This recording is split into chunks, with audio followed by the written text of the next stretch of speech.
ఆలోచిస్తారు? ఏ రకమైనటువంటి పరిణామాలు, ఏ రకమైన ఫలితం వచ్చే అవకాశం ఉంది?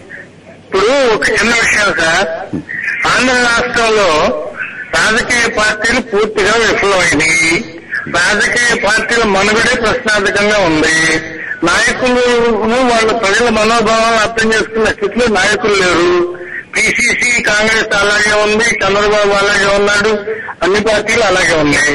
పార్టీలను పిలిచి ఒకసారి ఒప్పించి వాళ్ళు కాదనుకొని రోజు డ్రామా ఆడే కన్నా ఈ ఉద్యోగంలో భాగస్వామైనటువంటి యూనివర్సిటీస్ ఉన్నాయి, ఆ ఎన్జిఓస్ ఉన్నారు. ఒక్కొక్క యూనివర్సిటీకి 30 రిప్రజెంటేటివ్స్, 4 మెయిన్ యూనివర్సిటీస్ ఉన్నాయి. వాళ్ళు కూడా ఇన్వాల్వ్ చేయండి. ఒకటి అంటే రాజకీయ పక్షాలు తప్ప ఆ ఇష్యూ బేస్డ్ తప్ప ఇప్పుడు తెలంగాణ ఇవ్వటం అనేటువంటిది అది ఖాయమైపోయింది అనేది అందరికీ తెలుసు. కానీ అందులో ఉన్న ప్రాబ్లమ్స్ తెచ్చెత్తకుండా తెలంగాణ ఇస్తున్నారా లేదా, తెలంగాణ వస్తుందా లేదా అపార్థాలు చేసి ఉద్యమాలు చేసి ఆ పిల్లల జీవితాలు నాశనం చేయడం తప్ప ఈ రాజకీయ పార్టీలకి మనుగడ లేదు, ఇనేటువంటి ప్రజలు లేదు. ఇక్కడ ఉన్న ప్రధాన సమస్య ఏంటంటే ఇప్పటికైనా సరే మీరు ఆ ముఖ్యుని పిలిస్తే అక్కడ జరిగేది వాళ్ళ మాటలు వింటారని నమ్మకం కూడా లేదు. అందువల్ల ఇష్యూస్ ఫ్రేమ్ చేయాలి. తెలంగాణ ఇవ్వడం దాదాపుగా వాళ్ళు నిర్ణయానికి వచ్చి అనౌన్స్ చేశారు. చేసిన తర్వాత ఇస్తే వచ్చే ప్రాబ్లమ్స్ ఏంటి, వాటి సొల్యూషన్స్ ఏంటి, అది తప్ప మరొక మార్గం ఉందని నేను అనుకోవట్లేదు. అంటే శేషరావు గారు, రాజకీయ పక్షాలను పిలవడం, రాజకీయ పక్షాల నాయకుల్ని పిలవడం అనేది వ్యర్థ ప్రయాసం అంటారా? ఇప్పుడు పిలిచి ప్రయోజనం ఏంటంటే రాజకీయ నాయకులు కంట్రోల్, చంద్రబాబు పార్టీ మీద కంట్రోల్ ఉందా, లేకపోతే డి శ్రీనివాస్ కి కాంగ్రెస్ మీద కంట్రోల్ ఉందా, ఎవరికి కంట్రోల్ ఉందని వాళ్ళు పిలుస్తారు? శశికరావు గారు ఒక్క క్షణం. ఇప్పుడు ఇక్కడ పాల్వాయి గోవర్ధన్ రెడ్డి గారు ఉన్నారు, వర్ల రామయ్య గారు ఉన్నారు, విద్యాసాగర్ రావు గారు ఉన్నారు. ఇంతకంటే మీరందరూ నేను గోవర్ధన్ రెడ్డి గారితో అంటే ఏమన్నారంటే ఆ సమావేశానికి వెళ్లే ముందు మేము అందరం కూర్చొని చర్చించుకుంటాము. మాది జాతీయ పార్టీ కాబట్టి జాతీయ పార్టీ నుంచి ఇది మనం తీసుకోవాల్సినటువంటి వైఖరి అని వారు స్పష్టంగా చెప్తారు. చెబితే ఆ వైఖరిని ఇక్కడ నుంచి పిసిసి అధ్యక్షులు లేకపోతే ఒకరు ఇద్దరు వెళ్తారు, ఆ వైఖరిని అక్కడ చెప్తారు, చాలా స్పష్టంగా ఉంటుందనేటువంటి మాట వారు అంటున్నారు. అయితే మీరు రాజకీయ పక్షాల్లో ఇప్పుడున్నటువంటి ఈ విభజన అంటే తెలంగాణ ప్రాంతంలోని కాంగ్రెస్ వారంతా ఒక మాట, రాయలసీమలో ఒక మాట, కోస్తాలో ఒక మాట, ఇవన్నీ వస్తున్నాయి. ఈ విభజన వెళ్ళిన తర్వాత 5వ తారీఖు సమావేశంలో పాల్గొంటున్నప్పుడు కూడా కొనసాగుతుంది అనుకుంటున్నారా? అనుమానం లేదు. ఎందుకంటేనండి ఇష్యూస్ ఫ్రేమ్ చేసి ఇష్యూస్ మీద మాట్లాడాల్సిందే తప్ప ఇవాళ రాజకీయ పార్టీ నాయకులు వెళ్ళిన తర్వాత ఎవరి తరఫున రిప్రజెంటేషన్ చేస్తున్నారు వీళ్ళు? 2 గ్రూపులుగా పడ్డాయి, తెలంగాణ లేకపోతే సమైక్య ఆంధ్రత. వీటి మీద మా డీసీసీ మా పీసీ ప్రెసిడెంట్ లేదా చంద్రబాబు ఇంకోసైనా ఏమైనా చెప్పగలరండి? ఇవాళ ఫస్ట్ అనౌన్స్మెంట్ కి సెకండ్ అనౌన్స్మెంట్ కి నాకు తెలిసినంత వరకు ఏమీ తేడా లేదు. తెలంగాణ ఇస్తామని చెప్పారు, ప్రక్రియ మొదలు పెడతా ఉన్నారు, కన్సల్టేషన్స్ కావాలన్నారు. రాష్ట్రం ఎలా వస్తుంది? ఇంకే కావాలంటే 53 ఏళ్ళు నిద్రపోయిన వాళ్ళు వచ్చి వాళ్ళు మాకు ఇవాళ చెప్పండి, టైం బౌండ్ చెప్పండి, ఇవాళ తేలుతుందంటే ఎలా సాధ్యం అవుతుందండి? శేషరావు కాస్త దయచేసి మీరు కాస్త లైన్ లో కాసేపు కొనసాగండి. నేను ముప్పల్లి శేషరావు గారు చెప్పి చాలా 100% ఏకీభవిస్తాను. నేను కూడా మొదటి చెప్తున్నది ఇవ్వడం నిర్ణయమైపోయింది. మోడాలిటీస్, విధి విధానాలు ఇవ్వడం వల్ల రాజకీయ పక్షాన్ని పిలవడం అనేది ఈ రాజకీయ పక్షాలు అవునన్నా కాదన్నా రాజకీయ పక్షాలు ఇవాళ ఉన్న పొజిషన్లో రాజకీయ పక్షాలు చాలా విడిపోయినాయి కాబట్టి వాళ్ళు ఏం చెప్తారు చెప్పడం ఏకకంఠంతో ఒక్కొక్క రాజకీయ పార్టీ చెప్పలేని వయసులో ఉంది. ఆ 2 పార్టీలు ప్రధానమైన పార్టీలు అయితే టీడీపీ, కాంగ్రెస్ వాళ్ళు చెప్పలేని పొజిషన్ లో ఉన్నారు. మీరే చెప్తాయి, అందులో ప్రాబ్లం లేదు. కానీ స్టేక్ హోల్డర్స్ ఎవరైతే ప్రభావితమవుతారో ఈ నిర్ణయంతోటి వాళ్ళ గ్రూప్ చేసే వాళ్ళని, ఫర్ ఎగ్జాంపుల్ నేను చెప్తాను, సెటిలర్స్ అన్నారు, ఉద్యోగులు అన్నారు, ఆ తర్వాత విశ్వవిద్యాలయంలో ఉన్నటువంటి విద్యార్థులు భయోద్వేగాలు ఉంటాయి. మాకు ఉద్యోగాలు రాదేమో, అసలు వాళ్ళకి ఉద్యోగాలు వచ్చేయడానికి కాదు, వాళ్ళకి చెప్పాల్సి వస్తుంది. బాబు ఇక్కడ ఉన్న ఏవైతే ఉన్నాయో మీ ప్రభుత్వ ఉద్యోగాల్లో ఏ స్టేట్ ఉద్యోగాలు ఆ స్టేట్కే వస్తాయి, స్టేట్ అయితే ఏ స్టేట్ ఆ స్టేట్ విడిపోతాయి కదా. ఆ తర్వాత ఏవైతే ఉన్నాయో మిగిలిన వాటిలో వాటికి ప్రపోర్షనల్ గా ఉంది. ప్రైవేట్ ఇండస్ట్రీ ఉంటే వాళ్ళు ఎవరికి మేనేజ్ చూసుకుంటారు కదా, అది సమస్య ఉండదు. ఇప్పుడు సమస్య చాలా జటిలమైంది. 5వ తారీఖు వరకు పెట్టింది కూడా అది కూడా చాలా లేట్. రాష్ట్రంలో ఈ రోజున కాస్త కొస్త కాన్స్టిట్యూషన్ తెలుసు రాజకీయ సంక్షోభం ఉంది సార్. ఈ రోజున ముఖ్యమంత్రి కేబినెట్ మీటింగ్ పెట్టలేని అసమర్థ పరిస్థితులు ఉన్నారండి. ఆయన రాజకీయ సంక్షోభం ఉంది.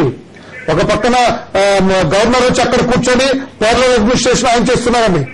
Is continuing reviews and all these things. DG is running after him, chief secretary running after him. అంతా కూడా ఇప్పుడు సీఎం పేషి వైపు లేరండి, అందరూ గవర్నర్ రాజ్భవన్ వైపు. ఈ పరిస్థితుల్లో ఇంకొక గందరగోళం అండి. దీన్ని కూడా సెంట్రల్ గవర్నమెంట్ కేంద్ర ప్రభుత్వం క్యాష్ చేసుకోవాలని చూస్తుందండి. ఇది కూడా ఈ ఇష్యూ కూడా అయ్యేది కాదండి, తేలేది కాదండి. దీన్ని ప్రొలాంగ్ చేసి క్యాష్ చేసుకోవాలని చూస్తుంది. పార్టీలో చీలికొస్తే బాగుంటుంది. ఇదంతా కూడా నేను ఒక్క మాట చెప్పాలంటే చంద్రబాబుని దెబ్బతీయాలి, తెలుగుదేశం పార్టీని దెబ్బతీయాలి. రాజశేఖర్ రెడ్డి చనిపోయిన తర్వాత తెలుగుదేశం పార్టీకి అడ్డుకునే స్థితిలో మిగతా పార్టీలు లేవన్న ఉద్దేశంతో చేస్తున్న ప్రక్రియలో కాంగ్రెస్ కుట్రలా కనపడుతుంది. శేషగిరావు ఒక క్షణం పాల్గొ గోవర్ధన్ గారు 2 విషయాలు. ఒకటి శేషగిరావు గారు చెప్పినటువంటిది, ఎందుకంటే అసలు రాజకీయ పార్టీలో ఏకకంఠంతో ఒకే మాట మీద ఉండేటటువంటి పరిస్థితి లేదు. మొన్నటి వరకు స్పష్టంగా అంటే చిదంబరం గారు 23వ తారీఖు ఇచ్చినటువంటి ప్రకటన ఎందుకు ఇచ్చారు, పార్టీలన్నీ కూడా వెనక్కి చెప్పారు. అదే విభజన ఇంకా కొనసాగుతోంది అనేది ఒకటి. రెండవది రామయ్య గారు అంటారు తెలుగుదేశం పార్టీ ముఖ్యంగా దెబ్బతీయడానికి కాంగ్రెస్ పడినటువంటి కుట్ర అంటున్నారు. ఇందాక భారతీయ జనతా పార్టీ నాయకులు విద్యాసాగర్ రావు చెప్తే ఇది మరొక కాంగ్రెస్ నాటకంలా కనపడుతుంది. నమ్మాలో నమ్మకూడదో అసలు ఏమిటో అనేటువంటి తెలియట్లేదు అంటున్నారు. ఇక్కడ ఒకటి ఉందండి, ఏ ప్రతిపక్ష పార్టీ ఏం మాట్లాడినా మా కాంగ్రెస్ పార్టీ క్లారిటీతో ఉంది. ఈరోజు ఏమని తెలంగాణ ఇవ్వాలని. తర్వాత ఈరోజు మన రామయ్య గారు చెప్పినట్టు రాష్ట్రంలో ప్రభుత్వం లేకుండా లేదు. తెలంగాణ మంత్రులు కాంగ్రెస్ పార్టీ మీరు ఆగం కదా, నేను చెప్పినా చెప్పండి. తెలంగాణ మంత్రులు అటెండ్ కాకుండా కేబినెట్ సమావేశం జరుగుతుంది.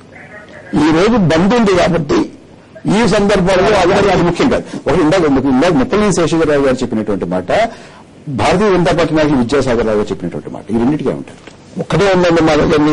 నేను మొదలే మీకు చెప్పినాను, కాంగ్రెస్ హైకమాండ్ వివిధ వ్యూస్ ఉన్నటువంటి నాయకులను ముందే పిలిచి 2వ తారీఖు తర్వాత పిలిచి కూర్చుండబెట్టి సుదీర్ఘమైన చర్చ చేస్తుంది. చేసి ఒక ఏకాభిప్రాయం రావడానికి అవకాశం కల్పించుకుంటుంది. తర్వాత ఇప్పుడు ఇంకోటి ఏంటంటే మొడాలిటీస్ ఏమిటి, అసలు మీరు విడిపోతే అంటే చర్చల గురించి చర్చలు అనుకోవచ్చా? అంతే కదా, చర్చ తప్పకుండా. ఎందుకంటే కాంగ్రెస్ పార్టీ ఏ గవర్నమెంట్ అయితే మీటింగ్ పిలిచిందో ఈరోజు యూపీఏ అని అంటాం అనుకోండి, ఆయన కూడా Congress government major Congress party ఉంది కాబట్టి కాంగ్రెస్ గవర్నమెంట్ చర్చలకు కాంగ్రెస్ పార్టీని పిలిచి అక్కడ ఒక మాట మాట్లాడకుండా ఉండే విధంగా ఉండదు.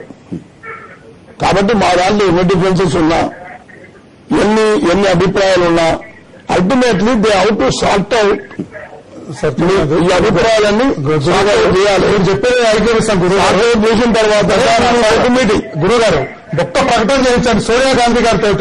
ఈ రోజున Congress party is ready to separate the state, separate Telangana ఇవ్వడానికి కాంగ్రెస్ పార్టీ సిద్ధంగా ఉందని సోనియా గాంధీ గారితో ప్రకటన చేయించండి సార్. ఇప్పుడు సోనియా గాంధీ గవర్నమెంట్ ఈ రోజున ప్రాతినిధ్యం వస్తున్నారు. అక్కడ ఆంధ్ర కాంగ్రెస్ ఉందండి, రాయలసీమ కాంగ్రెస్ ఉందండి, వాళ్ళు సపరేట్ అయిపోయారు సార్. అక్కడ మన సోనియా గాంధీ గారితో రామయ్య గారు, విద్యాసాగర్ రావు గారు, అలాగే మంత్రి శ్రీ ముప్పలనేని శేషగిరిరావు గారు, అందరికీ ధన్యవాదాలు. నమస్తే ఆంధ్రప్రదేశ్.